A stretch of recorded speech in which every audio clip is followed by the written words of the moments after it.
Archana Jaykumar. Kesari.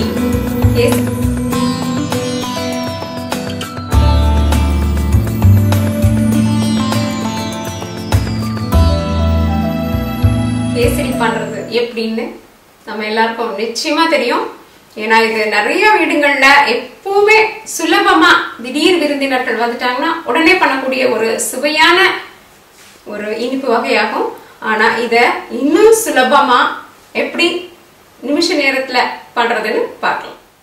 இந்த கேசரி செய்யும் போது நிறைய பேருக்கு தோன்ற சின்ன குழப்பங்கள், அதாவது ஒட்டிக்குது, நிறைய நெய் ஊத்தணும், நிறைய எண்ணெய் ஊத்தணும், அப்பதான் இது நல்லா இருக்கும் அப்படின்ற மனசுல ஏற்பட்டிருக்கிற அந்த மாதிரி ஒரு நினைவுகள் எல்லாம் மாத்தி எண்ணெய் நெய் இதையுமே சிறிதளவே உபயோகித்து ஆனா சுவை மாறாம ரொம்ப அருமையா கட்டிகளோ உருண்டைகளோ இல்லாம அப்படியே சாப்பிடுற மாதிரி நம்ம பண்ண போறோம் இன்னைக்கு கேசரியை. 1 கப் ரவை, 1.5 கப் சர்க்கரை, 1.5 மேஜை கரண்டி நெய், 3 கப் தண்ணீர், சிறிதளவு நிறம், கேசரி நிறம் அல்லது மஞ்சள் நிறம், சிறிதளவு திராட்சை பழங்கள், சில முந்திரி பருப்புகள், 1/4 தேக்கரண்டி ஏலக்காய் பொடி, 1 மேஜை கரண்டி எண்ணெய். இப்ப நம்ம முதல்ல செய்ய வேண்டிய ஒரு முக்கியமான விஷயம் என்னன்னா, நம்மளுடைய ரவையை எடுத்து 1 மேஜை கரண்டி எண்ணெய் சொன்னோம் இல்லைங்களா, அதை ஒரு அகலமான பாத்திரத்துல பரப்பி மைக்ரோவேவ்ல 3 நிமிஷத்துக்கு வறுத்து எடுக்க போறோம். இது நீங்க மைக்ரோவேவ் உபயோகப்படுத்தலைன்னா அடுப்புலயும் இதை பண்ணி எடுத்துக்கலாம். இதனால என்ன ஆகும், ரவை நல்லா வறுபடும் போது அதற்கு நெய் அல்லது எண்ணெய அதிகமா எடுத்துக்காது. அப்போ அந்த பிசுப்பு தன்மை ரவையில இருந்து குறைஞ்சிடும்.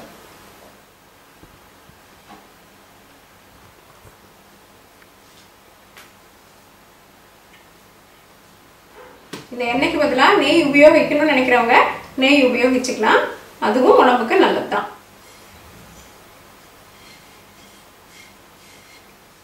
ரவைய நல்லா எண்ணெய் அல்லது நெய் பரவுற மாதிரி கலந்து விட்டுக்கோங்க. நல்லா பாருங்க, ரவை முழுக்கவும் நம்மளுடைய எண்ணெய் வந்து ஒட்டி இருக்கு.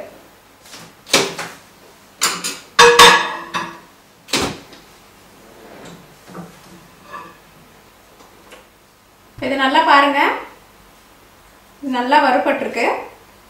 இதுல வந்து ஒரு ரொம்பவே மிதமான வறுபட்டிருக்கிறதுனால என்ன ஆயிருக்குன்னா மிதமான நிறம் மாற்றம் இதுல இருக்கு.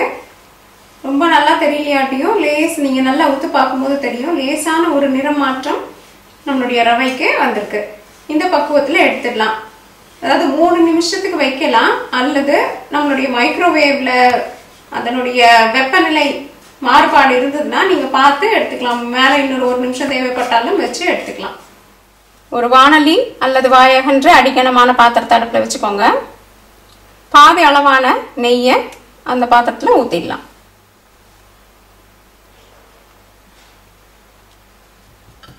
முந்திரி திராட்சையை நெய்யில போட்டு வறுத்து எடுத்துடலாம்.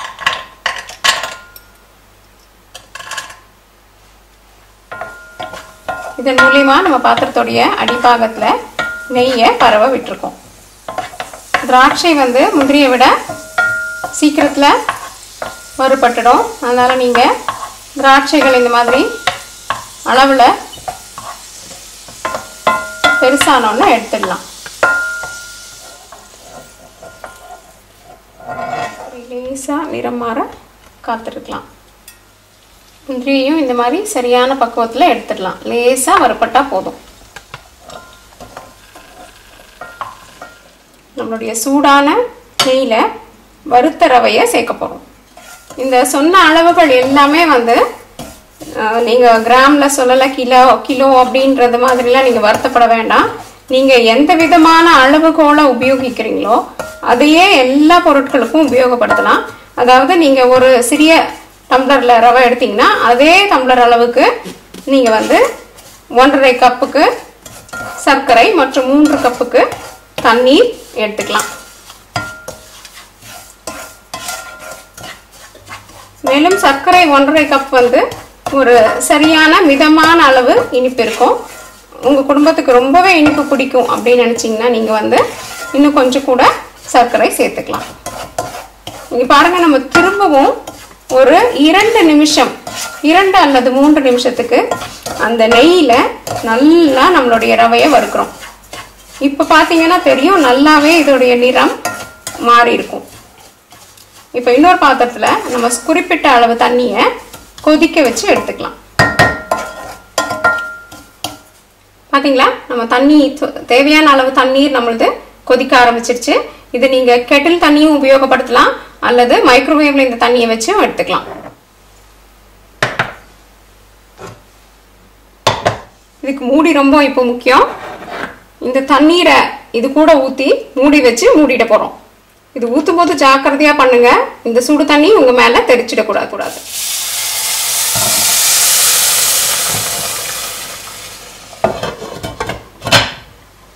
ஒரு நிமிஷத்துக்கு அப்புறம் மூடியை திறந்து லேசாக கலக்கி விடுங்க.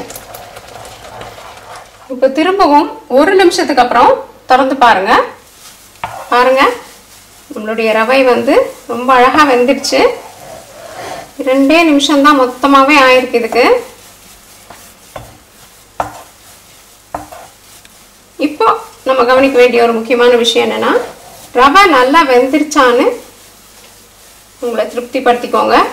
ரவை வேகலைன்னா மிதமான தீயில திருப்பியும் மூட வச்சு கொஞ்ச நேரம் மூடி வச்சு கொஞ்ச நேரம் வச்சிருங்க. ரவை வெந்துடுச்சான்னு நல்லா சோதிச்சு பரிசோதனை பண்ணி பார்த்துட்டு அதுக்கப்புறம் சர்க்கரையை சேருங்க. ஏன்னா இப்போ இங்கே ஒரு முக்கியமான விஷயத்த சொல்ல விரும்புகிறேன். சர்க்கரையை சேர்த்த உடனேயே உங்களுடைய ரவையின் வேகிற தன்மை நின்றுடும். இதுக்கு மேலே அது வேகாது. சர்க்கரை சேர்க்கறதுக்கு முன்னாடி எவ்வளோ வெந்திருந்ததோ அதே அளவு தான் வேகும், அதுக்கப்புறம் அது வேகாது. அதனால நீங்கள் பார்த்துக்கோங்க, ரவை நல்லா வெந்துடுச்சு அப்படின்னு தெரிஞ்சதுன்னா சர்க்கரையை சேர்க்கலாம். இது நல்லா வெந்துடுச்சு, அதனால நான் சர்க்கரையை சேர்க்குறேன். மேலால் இந்த சர்க்கரையை இப்படி பரப்புனீங்கனாலே போதும்.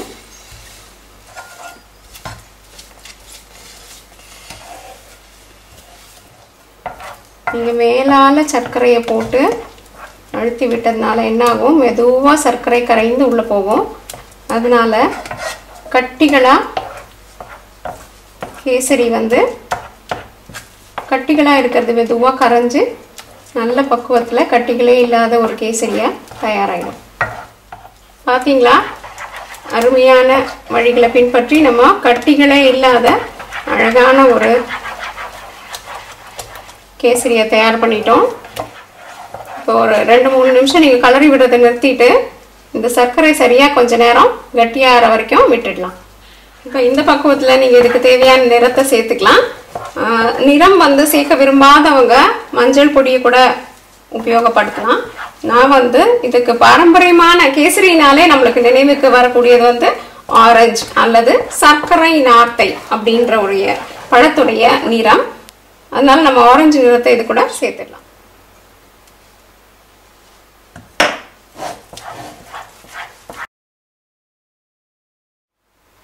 நம்மளுடைய கேசரி தயாராகிடுச்சு.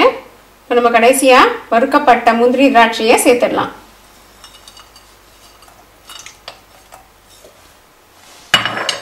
ஏலக்காய் பொடி, மீதமுள்ள நெய்.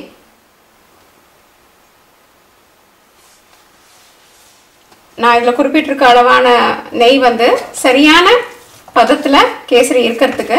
ஆனால் இன்னும் கூட நெய் போட்டால் குழந்தைங்கள்லாம் சாப்பிட்றாங்க, தப்பில்லை, பெரியவங்க யாரும் ரொம்ப அதிகமாக சாப்பிடல அப்படின்னு நீங்கள் நினச்சிங்கன்னா நிச்சயமாக இன்னும் கொஞ்சம் கூட நெய்யை சேர்த்துக்கலாம்.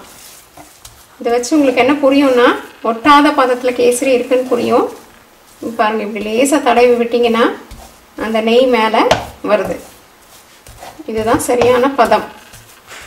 ஏன்னா நண்பர்களே, நம்மளுடைய அருமையான கேசரி செய்யறது எப்படின்னு பார்த்தீங்களா, அதிகமாக எண்ணெய் இல்லாமல் அதே நேரத்தில் கட்டிகளும் இல்லாமல் பிசு பிசுப்பு இல்லாமல் சுவையான கேசரியை எவ்வளோ சீக்கிரமாக தயார் பண்ணிட்டோம் பார்த்தீங்களா. இப்போ நம்ம இதை பரிமாறுற பாத்திரத்துக்கு மாற்றிக்கலாம்.